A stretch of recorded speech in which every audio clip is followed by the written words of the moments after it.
Good morning, all, and welcome to the Tax Year End Masterclass with me, Dominique Butters, one of your business development managers here at Blackfinch.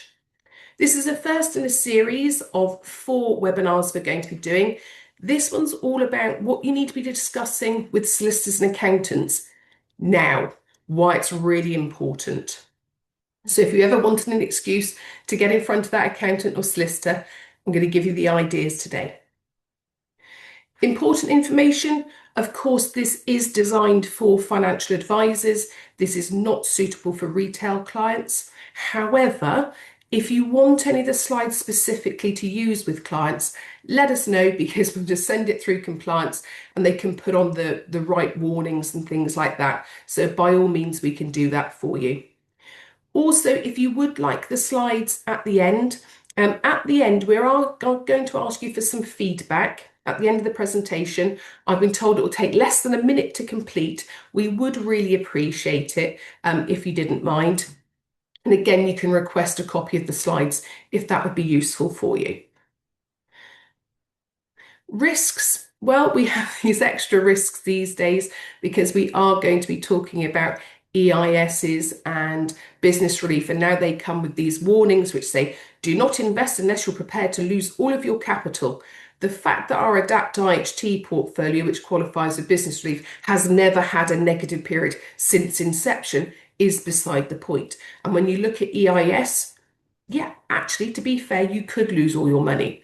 The fact that you might have gained up to 94% tax relief along the way, again, is beside the point, but we do have to put that extra risk warning in now.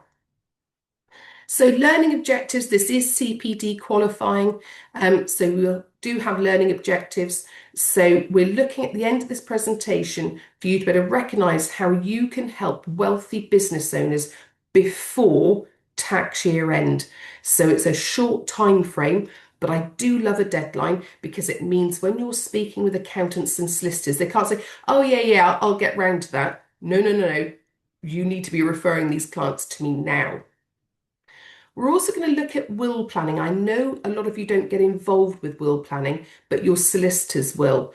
And actually, when you're talking with clients, when you're looking at IHT planning, actually having an effective will can be one of the most important tools. So we'll look at how an effective will could potentially reinstate a residence nil rate band with some of those business owners and farmers we're going to be talking about today. You'll also be able to acknowledge how venture capital trusts, VCTs for short, and enterprise investment schemes, EISs, can help in planning with wealthy clients. And I'm going to give you a flavour of those. Although in this tax year end webinar series, there is going to be a webinar specifically on venture capital trusts, and we'll be inviting one of the fund managers from our ventures team so that he can actually explain exactly what we're doing, what companies we're looking for, the due diligence we go into, and then actually what they always say, the work starts actually when we invest. We don't just go all buy, hope to see you in a few years, hope you made us lots of money.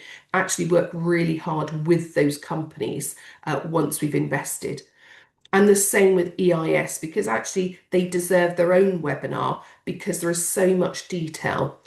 And especially with enterprise investment schemes, actually, there are so many ways you can get tripped up or not quite understand all the ramifications or all the tax benefits. So again, we've got a specific webinar on EISs as well. And that's coming up in the next week or so. And then finally, you're going to look at outlining the effects of having too much surplus cash in a business. What problems can it cause? But actually how you can actually easily solve it for those businesses. So again, a really good one to get in with accountants. But excuse me, for those of you who don't know us, Blackfinch, we're inspired by Charles Darwin and Darwin's finches, hence the Blackfinch.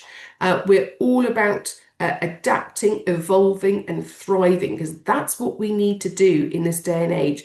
We know, and bless you, advisors, you know that better than anybody. As soon as they do a budget, you think, oh my Lord, a nightmare. but brilliant opportunities for those who do adapt. Because if you're adapting, you're going to thrive. And I know all of you, everyone that I deal with, you're all brilliant at doing that. And also, bless them, when the FCA give you new rules and regulations, if you don't adapt, do you know what? You're not going to thrive. So, yeah, you're used to doing that your whole career. And that's what we're all about here at Blackfinch as well. We've got over 30 years of investment track record in the tax efficient space. And we've got experience across multiple multi-asset investing, renewable energy, property lending, AIM, and of course, startup and scale-up investing. But what you might not be aware of is we actually do what I call normal investments as well. We've got just under £1 billion now in funds under management. I am expecting a party when we get to £1 billion because it'll be any day, I think, now. And we have got a team of over 140 people across the UK. And as we used to say, we're very ESG. These days, it's a UNPRI signatory committed to responsible investing. So we do believe that everything we invest in and for our clients, that it should do good. It's as simple as that. So our range of products, we have the Blackfinch Adapt IHT service. That's the one I mentioned earlier, which has never had a negative period, not been excited. It just pootles along. But what I do find is most people who buy this product are getting on a bit. And actually, they don't need to shoot the lights out when it comes to performance. What they're actually looking for is a nice steady eddy. And they can open their envelope for their valuation and go, that's really boring, marvellous, and put it to one side. They don't have to worry because actually it's about the IHT saving. And I must tell you this, an accountant, retired accountant, I went to see him with an advisor. And I said about the 40% saving for his son. He said, Dominique, he said, it's not 40%. And I thought, oh, Lord, he's given some money to charity, hasn't he? I said, oh, have you given 10% to charity? Is it 36%? He said, no, no, no. Have a think. He said, not that he was patronising at all. He said, have a think. He said, if I didn't do this, my son would be inheriting £60,000. We're investing 100. He said, if I do this, he's going to inherit 100,000. Well, to grow 60,000 back up to 100,000, you need a 66% increase. So actually, I'm saving my son 66%, not 40%. I thought, that's a really good point. And yes, I should have thought of that. But actually, that is a good point, isn't it? You're not actually saving your clients 40% tax. You're saving their beneficiaries and you from having to grow their inheritance by 66%. So actually, when you look at modest growth on these plans, well, actually, they'd have to go great guns elsewhere to make up that 66% and make up the growth they're getting from these plans. And I think clients completely understand that. We do also have AIM portfolios. Funnily enough, they're not as popular as they used to be. Funny that, with the market down so dramatically, and of course they are very sensitive to the markets, investor sentiment, global events, you name it, they're sensitive to it. Although they have started picking up recently, so that's a good sign. But of course, from April 26th, they will only get the 50% IHT relief. So again, what we're actually seeing is a lot of people actually transferring from their AIM portfolios into the Adapt IHT service because that's the one that's unquoted. That's the one that gets the 100% relief. So we're seeing that a lot now, just to actually get that 100% relief. And people are sort of taking the losses on the chin and just saying, I don't know when this AIM's ever going to come back again. Let's just ditch it. Let's get the 100% relief. But that's always a tricky one to do with clients.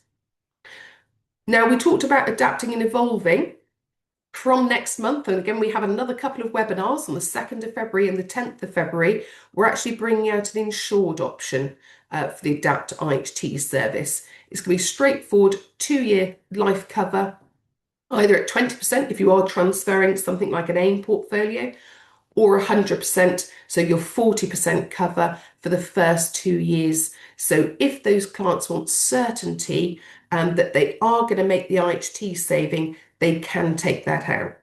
I have been asked what are the terms. I do know we've compared with our competitors and we're getting very competitive. So do come to us if you have any cases that you are looking for life cover that will be available imminently, literally in the next couple of weeks. We're just finalising the final pieces of detail. We also have the corporate management service. Now, this one again is mainly a business relief plan, but for corporates. So you might find businesses that have surplus capital, but actually the problem with having surplus capital is they can lose, one, they could lose their trading status if they really have a lot of capital in there, become investment companies, but also it doesn't qualify for business relief. And I've got a case study on that one later on.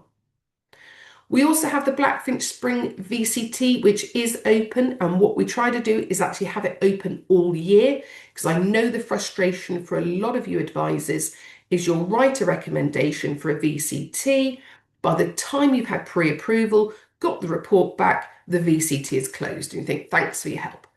What we do is say to the London Stock Exchange, we're going to raise this much money, knowing we won't raise anywhere near that, but it means we can stay open and we don't have to close, because once you've reached that figure you've set, you have to close and you have to apply to the LSE again with a new prospectus. So we tend to close for a couple of weeks at the end of August when it's your quietest time to do the new prospectus and apply to the LSE again. So that one, you can be assured if you write your report, you will have capacity. We won't have a nasty surprise saying, look, really sorry, we're closed. It's also, again, one of the top performing VCTs. We're paying out a dividend that's just hot off the press. We just declared that, and that will be paid in May. And for everyone who has invested this side of the tax year, and that's a 2.5p dividend. But more about that VCT in the specific VCT webinar I'll be doing. We also have our Ventures EIS, again, open all year round. If you're investing on the 6th of April, we'll say, allow us up to 12 months to get you fully invested, and we'll invest throughout the year. But what we do, because we know that everybody, nearly, invests at the end of the tax year, we leave a lot of investments, especially our top up of investments for our very best companies, because we do follow-on investments. We leave those to the end of March, which means even if you come in at the end of March, mid to the end of March, we'll actually get you fully deployed in a nice diversified portfolio of at least 10 different companies. So you can come to us late in the tax year and we will get you fully invested this side of the tax year. What also separates us out is that we also, as part of our legal agreement with the companies, make them complete the certificates to send off to HMRC, which means we get the EIS certificates back for clients normally by about mid-June, which is incredibly quick for EIS. Because, of course, until you've got the EIS certificate, you can't claim back tax. The other nice thing about being invested really quickly, of course, your 2-year clock for IHT doesn't start until it's invested in the underlying companies, and your date for any capital gains tax deferral doesn't happen until it's invested. So by investing quickly, it does mean the 2-year clock for IHT is started quickly and they'll get their tax back all the quicker. And then lastly, we also have our Blackfinch Asset Management. So there, the most popular one at the moment actually is our tailored portfolio service. So this is what I like to call, fund managers might disagree, a bit like MPS on steroids. So we're running the portfolios for you, but in conjunction with you. So you might say, well, actually, do you know what? I really like, for instance, smaller companies. I'd like to be heavier in that one for my clients. You talk with our fund managers, and as long as you're not completely mad, we can actually tailor these portfolios to you. You might have a favorite fund manager or fund you really like. And again, if we don't have a better one, we go, well, actually, this one's slightly better because of X, Y, Z. It does exactly the same. Again, we are happy to take into account what you're wanting. So it's really collaborative. And a lot of my advisors who love running their own funds really and picking and choosing, and they're very good at it, I have to say as well. They were worried, of course, about becoming deemed as a manufacturer in the last FCA review. So they've come along with us on this journey because they can chat to the fund managers, they can have a literally fund manager discussion, and actually build something they really like, but the legal onus is on us and not on them. So if that's something of interest, do speak to me if I'm your BDM or your local BDM, if, of course, if it's not me. I've talked so long, it didn't want to actually move on. So, what's the most urgent thing you need to speak to your accountants and solicitors about? Well, it's all to do with, of course, the new business relief and agricultural relief allowances coming in April. Wow, isn't it better than what it was? Obviously, it was 1 million per person, non-transferable. It's now not that nice Christmas bonus they gave us. It's now 2.5 million per person, and it's transferable. So fantastic. So probably for a lot of the clients and businesses and farms you're seeing normally, and accountants and solicitors are seeing, do you know what? Job done. It's great. But we all know there are sizable businesses out there which are worth more than 2.5 million if owned solely, or more than 5 million if held jointly. And those are the ones you need to see now, before the end of the tax year. Because if those companies were willing to give away the excess over their 2.5 million or their 5 million, you need to do it now. Now, you don't care whether they're prepared to give it away or not, okay?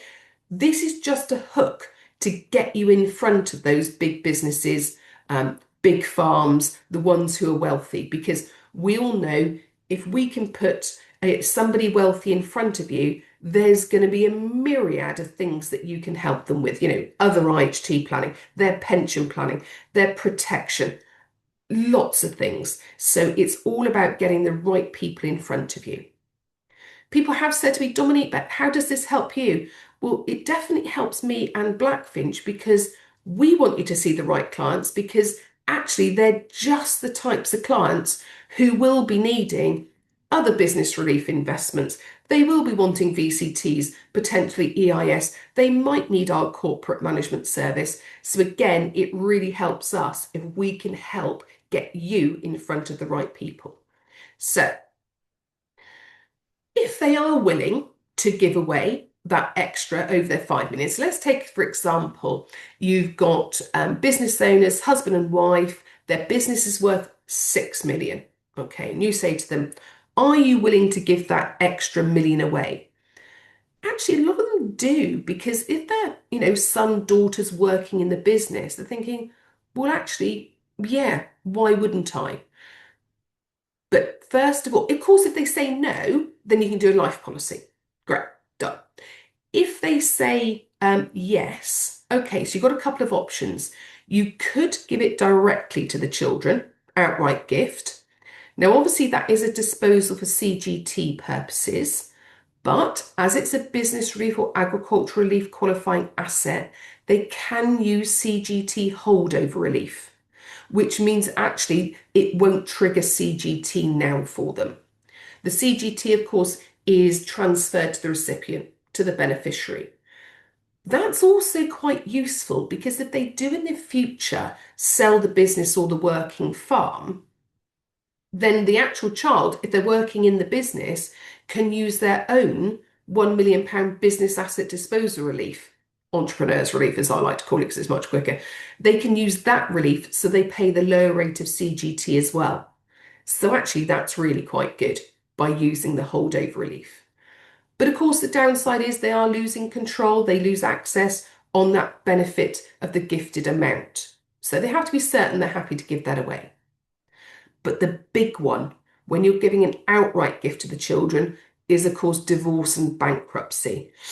You know, the son in the business, the wife says, with the stepdaughter, marvellous, or daughter-in-law, I should say, daughter says, marvellous, he's a right miserable so-and-so, I'll divorce him now and get half the money. Not ideal. So What can we do instead? And of course, if you're making an outright gift, they need to live the 7 years to be fully IHT exempt, as you'd expect. So what they could do instead is put it into a discretionary trust. Now, it's still a disposal for CGT purposes, but again, they can use holdover relief. So again, they have all the same benefits, so that's not a problem.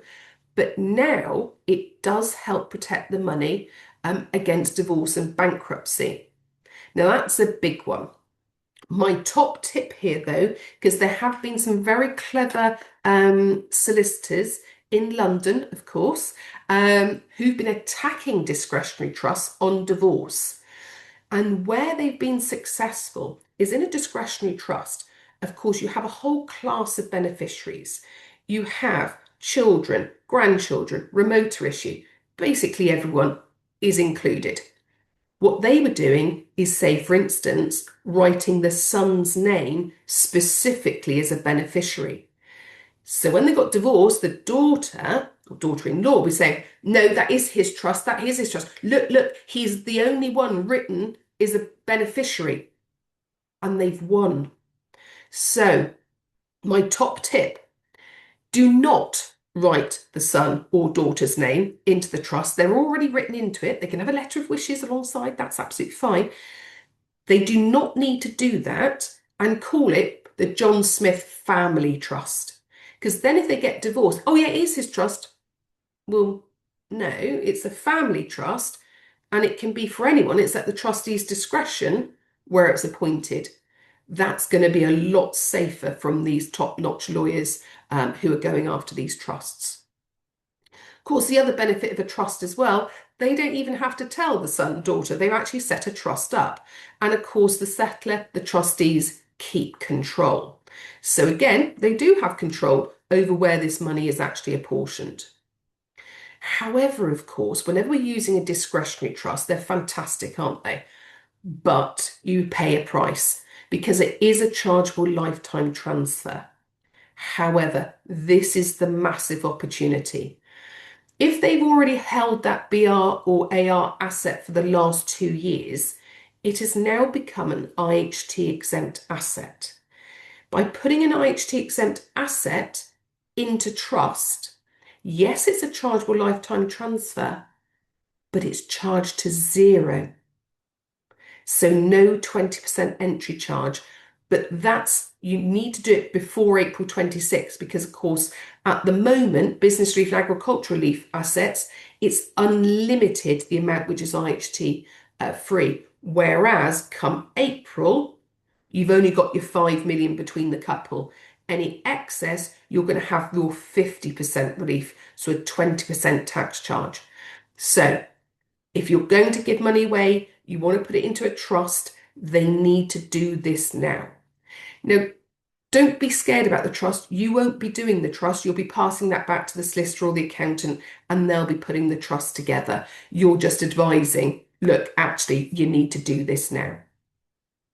And of course, they need to live for the 7 years to be fully IHT exempt, because if they do live for the 7 years, it's gone, it's finished, it's done. Happy days, hurrah.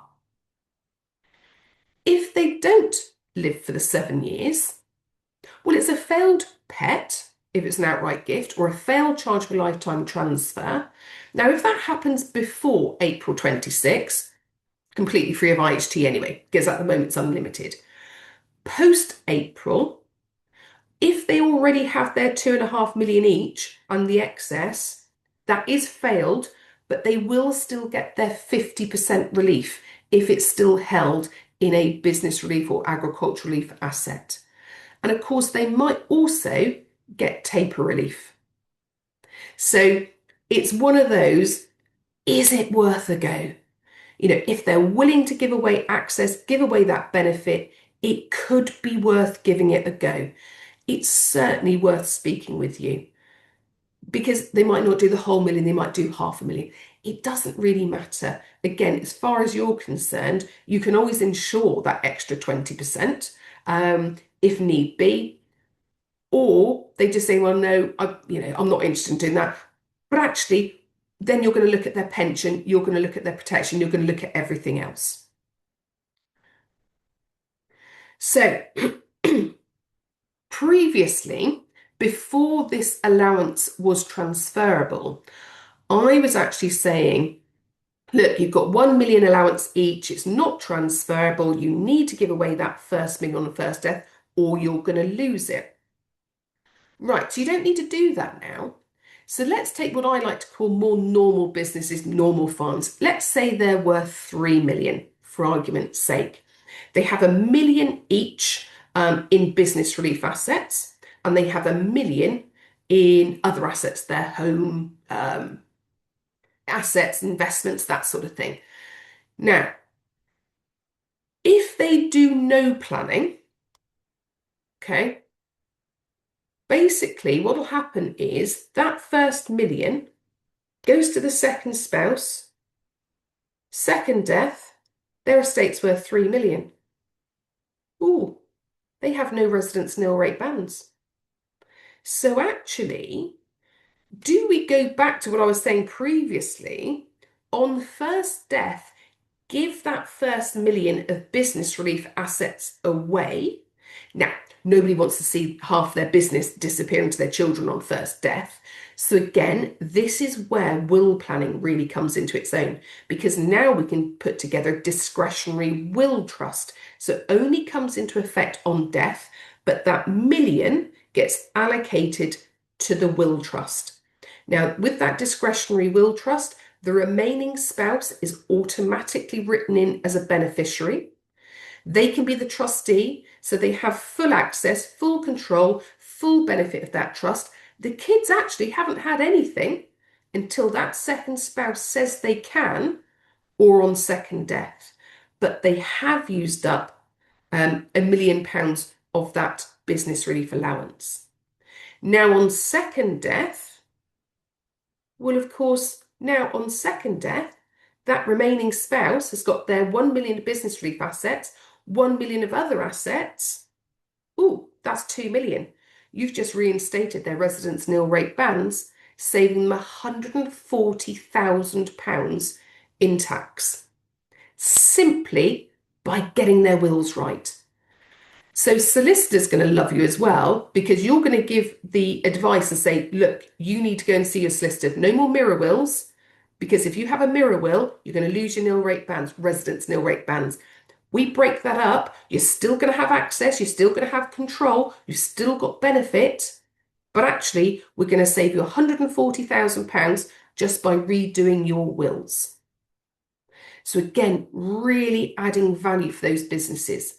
So what I've been saying to a lot of my advisors, your first port of call for accountants, solicitors, I need to see all your big businesses, all your big farmers, the biggest ones who are worth the most money. I need to see those now.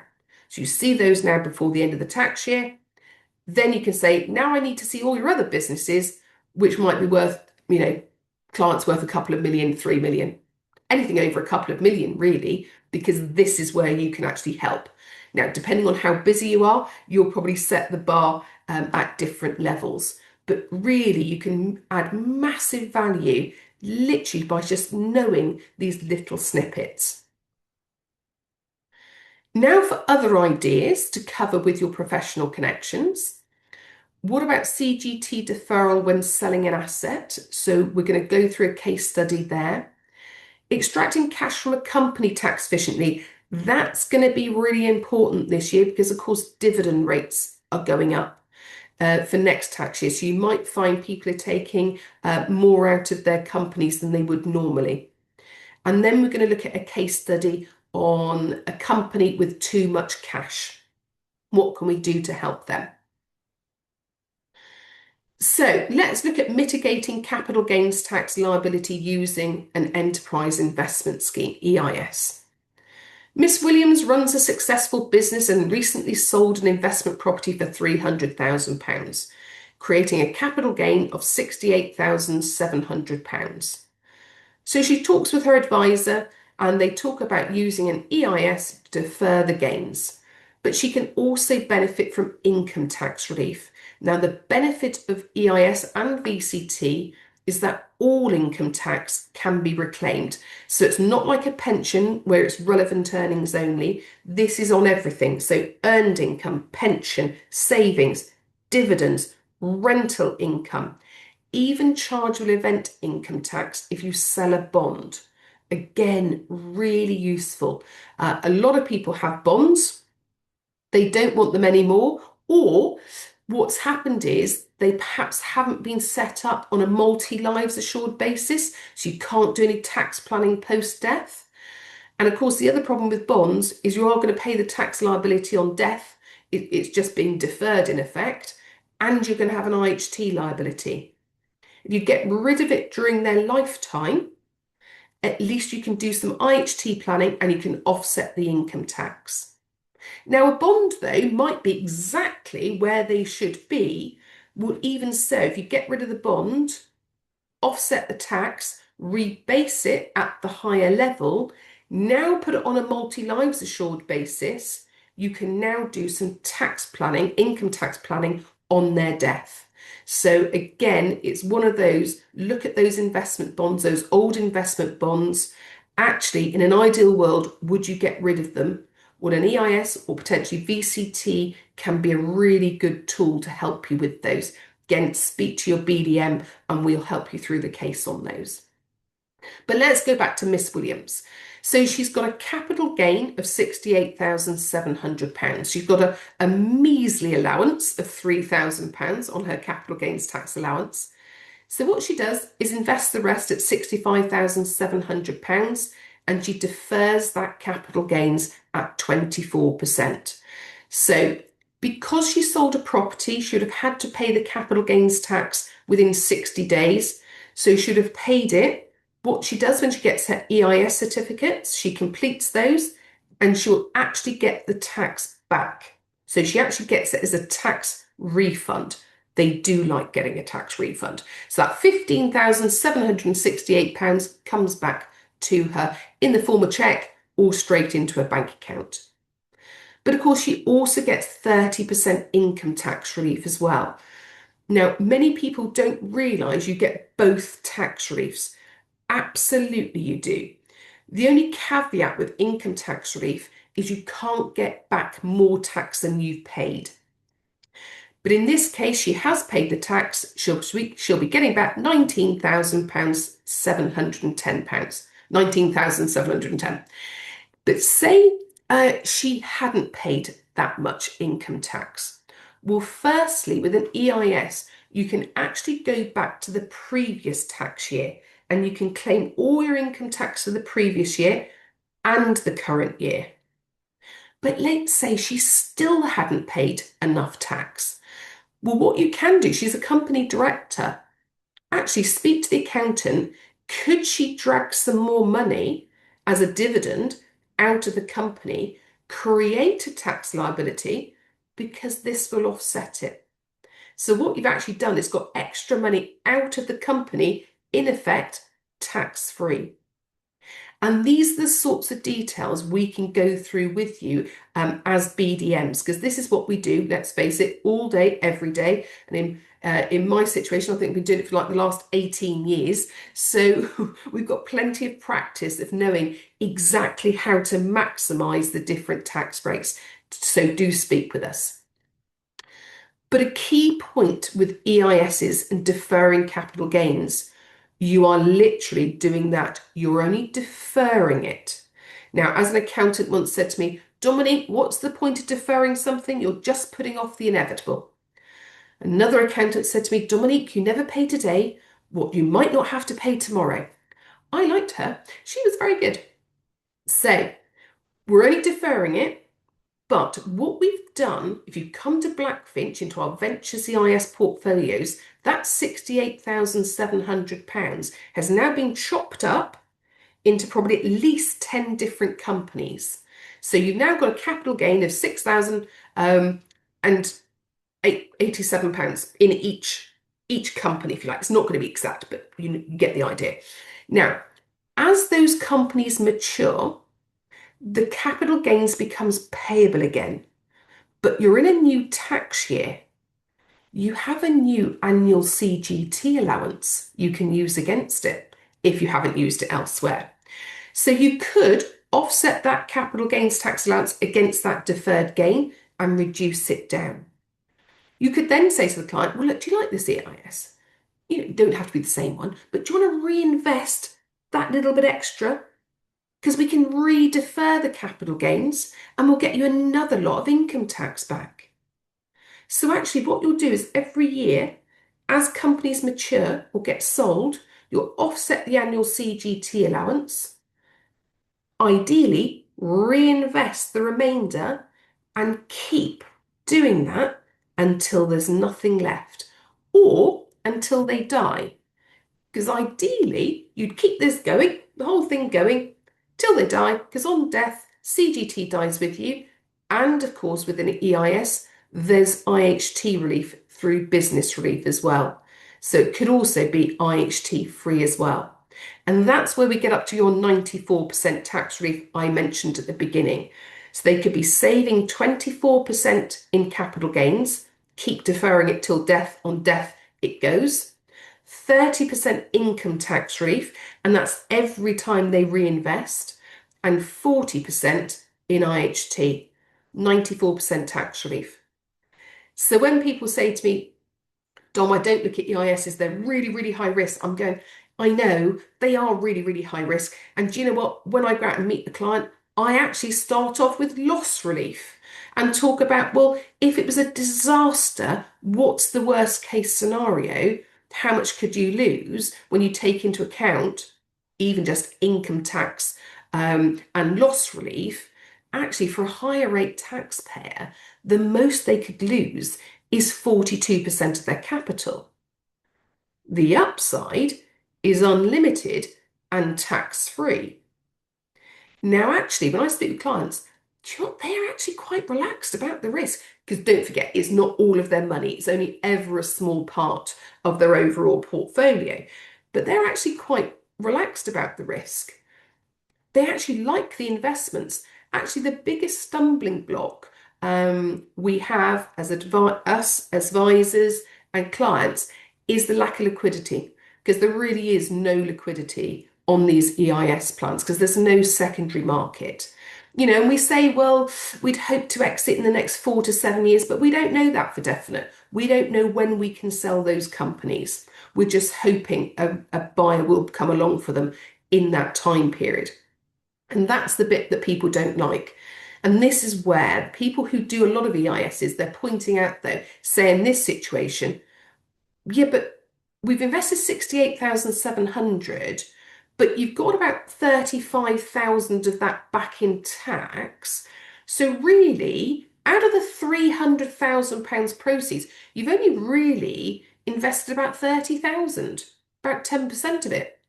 And when that's pointed out, they're thinking, oh, that's a good point. Actually, do you know what? I can lock that money away and so do some tax planning with it because look at all the tax savings I'm going to get. So EISs, I know they're not straightforward. We are here to help you, but they are such a useful tool to actually say to clients, look, if you want to sell something, a buy-to-let, a holiday home, your GIA, those shares you've got with that single company, if you want to sell them but you're worried about the capital gains tax, don't worry, we can sort it out. And actually, my top tip actually is to work out roughly what the capital gains tax would be when they sell, because normally it's an awful lot less than they think it's going to be. Because in their head, they've forgotten they put a lot of money in. They actually think, oh, hold on a minute. If that buy-to-let's worth 250,000, I'm going to be paying capital gains tax on £250,000. No, it's only the profit. Then in the olden days, CGT was at 40%. They think they're paying 40%. So they have this massive amount of tax in their head they think they're going to pay. When you actually work it out and go, oh, it's going to be 10,000, they go, what? So I can sell my buy-to-let for 250,000. I'm only going to pay 10,000 in capital gains tax. Yeah. Oh, I'll just pay it then. Brilliant. And you invest the other 240,000. Hopefully into a business relief plan, hopefully with Blackfinch. But the good thing is you've got rid of their problem property or their problem GIA or those stocks and shares. Um, if you've used an EIS, it hasn't cost them a penny in capital gains tax. If they are paying the capital gains tax, well, that's fine. You've still got rid of their problem and you've increased your funds under management. So do ask people about these stocks and shares, about GIAs held elsewhere, about the buy-to-lets. How do you feel about them? You'll get 50-50 on the buy-to-lets. Some of them love them. Oh, the yield's fantastic, although I have found in my experience, they're talking about the yield based on what they paid for it back in 1992. The yield probably isn't as good as they think it is. So always work that one out as well. Um, but the other half of people going, I hate them. They're such a pain now. And the government, they keep going against us landlords. They think we're, ultra wealthy people. I know some of them are, but also some of them I call accidental landlords. They didn't mean to be a landlord, they just are. And it's such a pain for them. They would love to get shot of it, but they worry about the tax. Having an EIS in your back pocket as a planning tool, actually, you can just reassure them and say, do you know what? Really don't worry about it. Let's go through the figures. But what about company directors? So I've already suggested ways of getting in front of these these company directors. Now, this year especially, okay, this example goes through an extra dividend being taken out. Some they're keeping in cash, some they're actually going to put into a VCT. But the main point I want to show here is the dividends. So down the bottom right here, you've got your dividend allowance, tiny.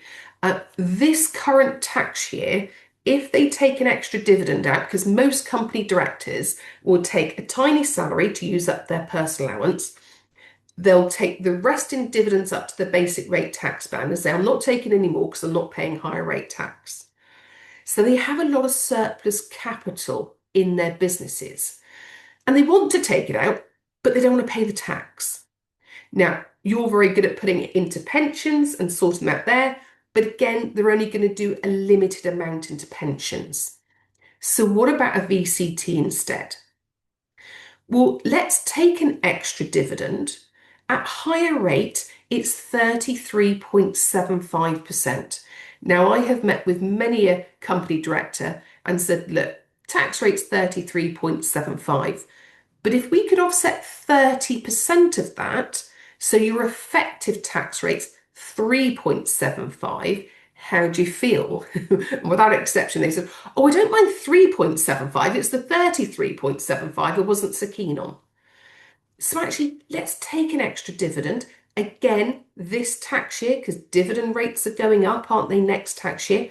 Let's take an extra dividend as much as they can.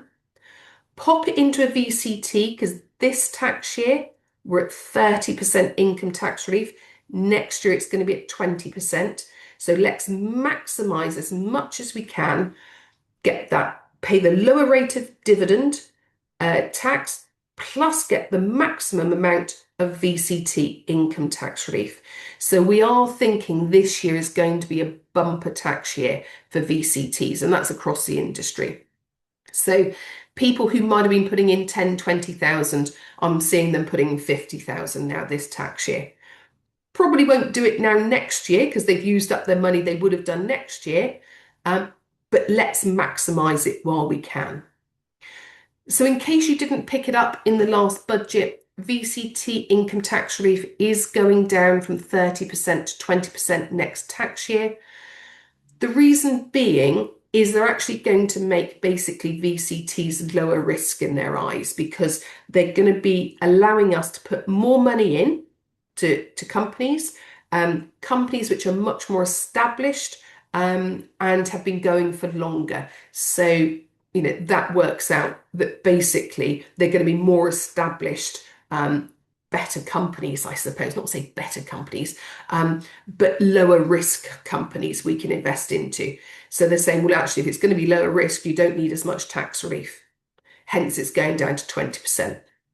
Now, but let's make hay while the sun shines. This tax year, it's 30%.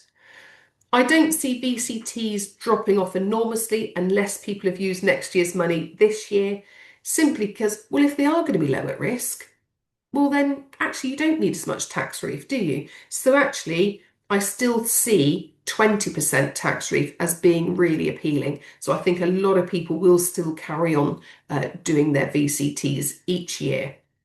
And I always love to use this slide and the benefits of regular investing in a VCT. Because I always say, look, invest in year 1, 2, 3, 4, and 5. Let's take those dividends out as company director. Those high earners, come on, let's put some money in every year for the next 5 years. Because in year 6, a VCT, of course, only has to be kept for 5 years to keep the tax relief. After 5 years, you can pull it out, reinvest it into another VCT. You do have to do a different VCT, or you have to wait 6 months if you want to go back into the same one. You can't invest in the same one either 6 months before or 6 months after, so be careful of that one. But reinvest it into another VCT in year 6, and you get another lot of tax relief. Year 2 does year 7, year 3, and so on and so forth. You have this wonderful conveyor belt. So just take this example. In year 1, they put in 50,000. They've got £15,000 of income tax back. In year 2, okay, they're going to get £10,000 back, but you're up to 25,000.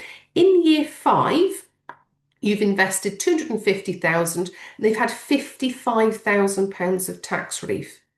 But look at year 6, they haven't invested any more money at all. And this is assuming no growth, no loss here. Okay. So they've invested 250,000, but now they've got 65,000 of tax relief. In year 7, 75,000. In year 8, 85,000. And so on and so forth. So you're just getting tax relief on the same money every 5 years. Sort of what's not to like, really. And of course, dividends are paid. We're paying out 5%, which are tax-free. And my top tip when you're talking about VCTs, these are income vehicles. They're not growth vehicles. So all the profits, when we sell a company, lots of cash comes back into the VCT. That actually, under the rules, majority has to be paid out as a dividend. So you tend to get your regular dividends, say we're looking to provide 5% per annum, and say we've declared one again in May, an interim dividend of 2.5p. So we're on track to do our 5% again this year, have done for the last 2 years. But if we sell a company, get a big lump of money in, then we'll actually pay a special dividend, and that's extra. The reason for pointing that out is at the end of the 5 years, their 50,000 might be worth 45, it might be worth 51. They go, oh, that was a bit disappointing, isn't it? Because they've forgotten they've had all these dividends as they've gone along. So you must, when you look at a VCT, don't just look at the net asset value, actually look at, hold on, how much we had in dividends as well. Add that back in and then see what they think of their VCT.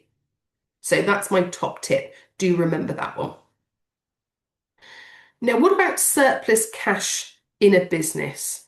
So let's take an example of Rosie. She's 64, she's in good health, owns 100% of the shares in an unquoted successful grocery shop, so a normal everyday business that you come across. It's been in her family for generations. The business value, including working capital, is 1.35 million. But she's got excess cash in there of 650,000 because she sold premises. She hasn't used it in years. She doesn't have any plans to. She might have some vague plans. Well, I might buy some more premises. I might buy my business, but I'm not really sure.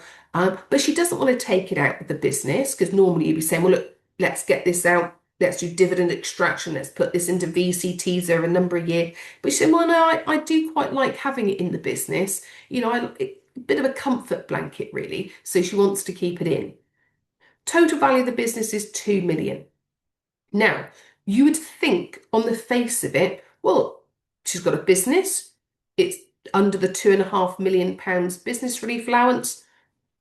What's there to do? And that's probably what she thinks as well. Unfortunately, cash that's not being used as part of the trade. So cash flow is fine. If she was regularly using it, that's not a problem. But if it's not being used and it's completely surplus, it's deemed as an accepted asset. So that's EXCEPT, accepted asset, and it doesn't get business relief. Full stop. Okay. So Rosie keeps that as a cash balance within her business. She dies 3 years later. There's a £260,000 tax bill because she will actually have an IHT bill on that £650,000 cash. She's fine on the 1.35 million. That's not a problem. So the value of the business at the time of death is down from 2 million to 1.74 million. Not ideal. So how can you help Rosie? Well, you could invest that 650,000 into our corporate management service. Now, basically, what we do as part of the application, we're appointed as the management team. Not that they really know that, but basically, what we do with that 650,000, we pop that into our Adapt IHT portfolio and we take back out a portfolio of loans. Now, this is a bespoke portfolio. They have their own loan agreements, their own loan security, all on first charge. They can even set their maximum loan to value because this is bespoke to this company and to Rosie. Okay. So she's really cautious. She might say, well, maximum loan to value 50%. Absolutely fine. We will build her a loan portfolio exactly according to the business plan she set out in the application form, basically. Now, the beauty of that is a lending portfolio is actually business relief qualifying because it's a lending trade. So she owns the grocery shop. She now has a lending trade. There's no subsidiary needed with our plan. There's no separate company or anything like that. So no additional accountancy fees. It's literally a business within a business. But now that'll get the IHT relief. It actually gets the IHT relief back immediately. And the reason it's immediate is because the majority of the value in Rosie's business, the 1.35 million, is already in a trading business, is already in a trade.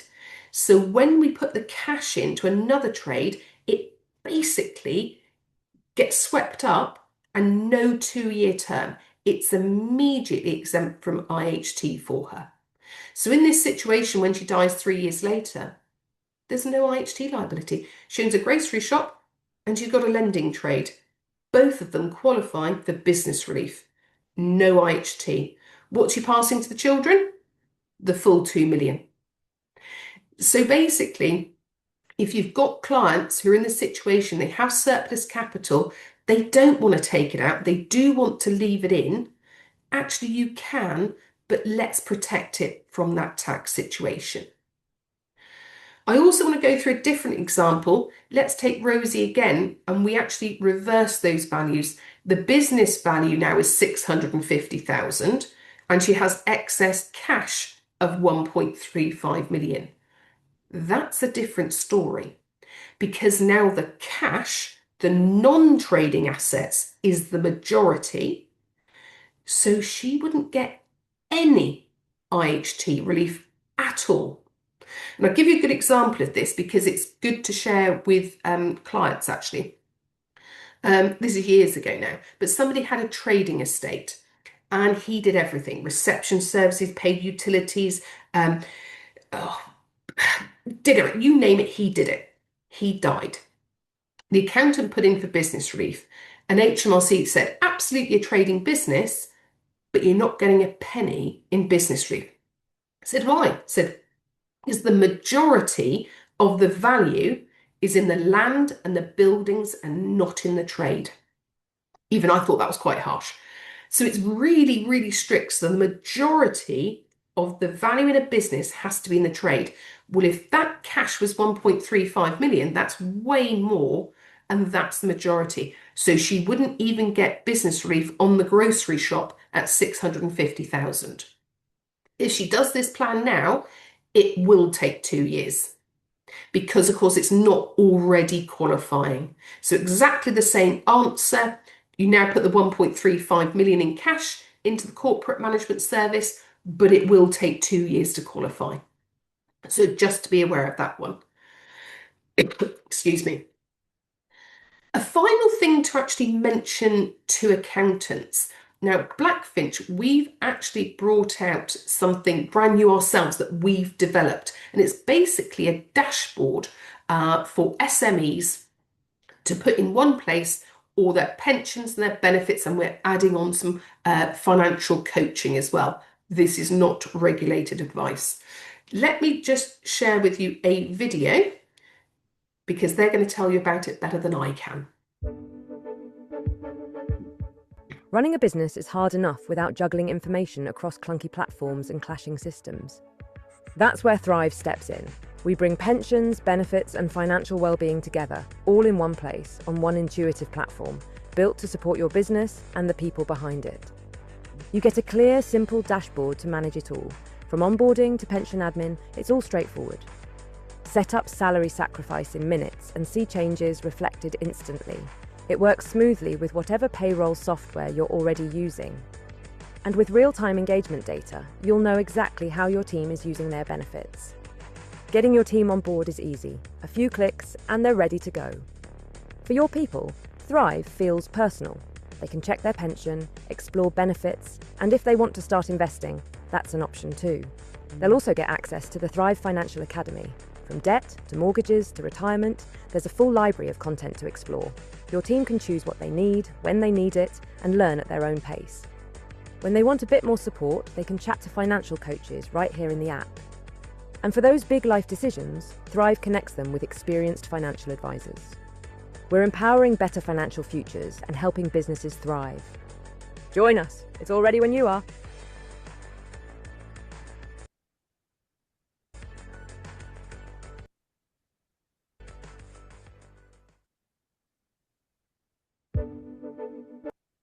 Go away. Wants to play again. You're not playing again?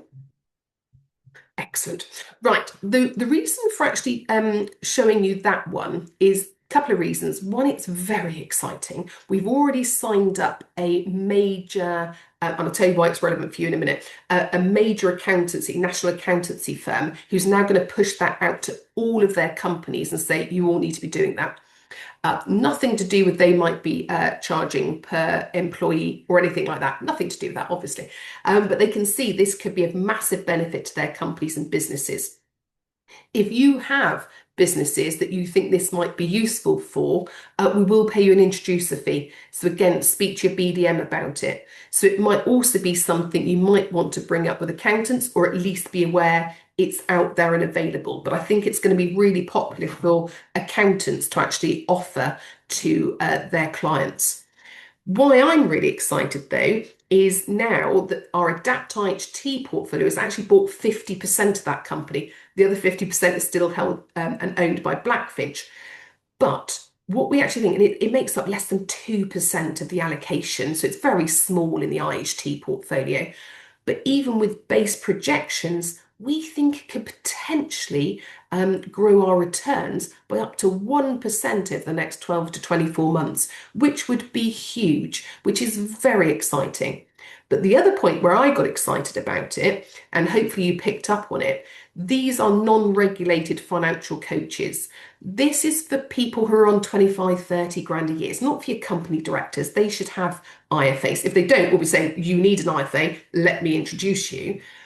But for those normal everyday people, well, they might come into a massive inheritance. They might win the Omaze £4 million house. They might win the lottery. Do you know what? They might go to that financial coach and we'll say, whoa, no, you need proper advice here. Let me introduce you to, and we can actually pass back these brilliant people at the right time with all their money to you as advisors. So, we're really chuffed that basically we can give you back business. So that's where I've got really excited about that. So that's Thrive, rather exciting. So now back to learning outcomes, because we're coming to the end now. Recognise how you can help wealthy business owners before tax year end. I hope you realise that now. Explain how an effective will could potentially reinstate a resident's nil rate band, saving that £140,000 in tax. Acknowledge how venture capital trusts and EISs, enterprise investment schemes, can help in planning with wealthy clients. Say there will be webinars specifically on VCT and EIS together with the ventures team if you want to know more about it. And then, of course, outline the effects of having too much surplus cash in a business and how we would solve it. And I said to you, we do appreciate your feedback. If you could just spare a minute at the end of this presentation, a feedback form will come up and ask you to complete it. And if you'd like the slides, then obviously put it on there as well. But that's it from me this morning. Thank you so much for your time and attention. We really appreciate it. There are my contact details and George's. But obviously, if you don't come under me, do contact your own BDM, and we are very happy to discuss cases, come out on client meetings, present to accountants, solicitors, and these days with Zoom and Teams, we can do all sorts. But thank you very much indeed for joining us.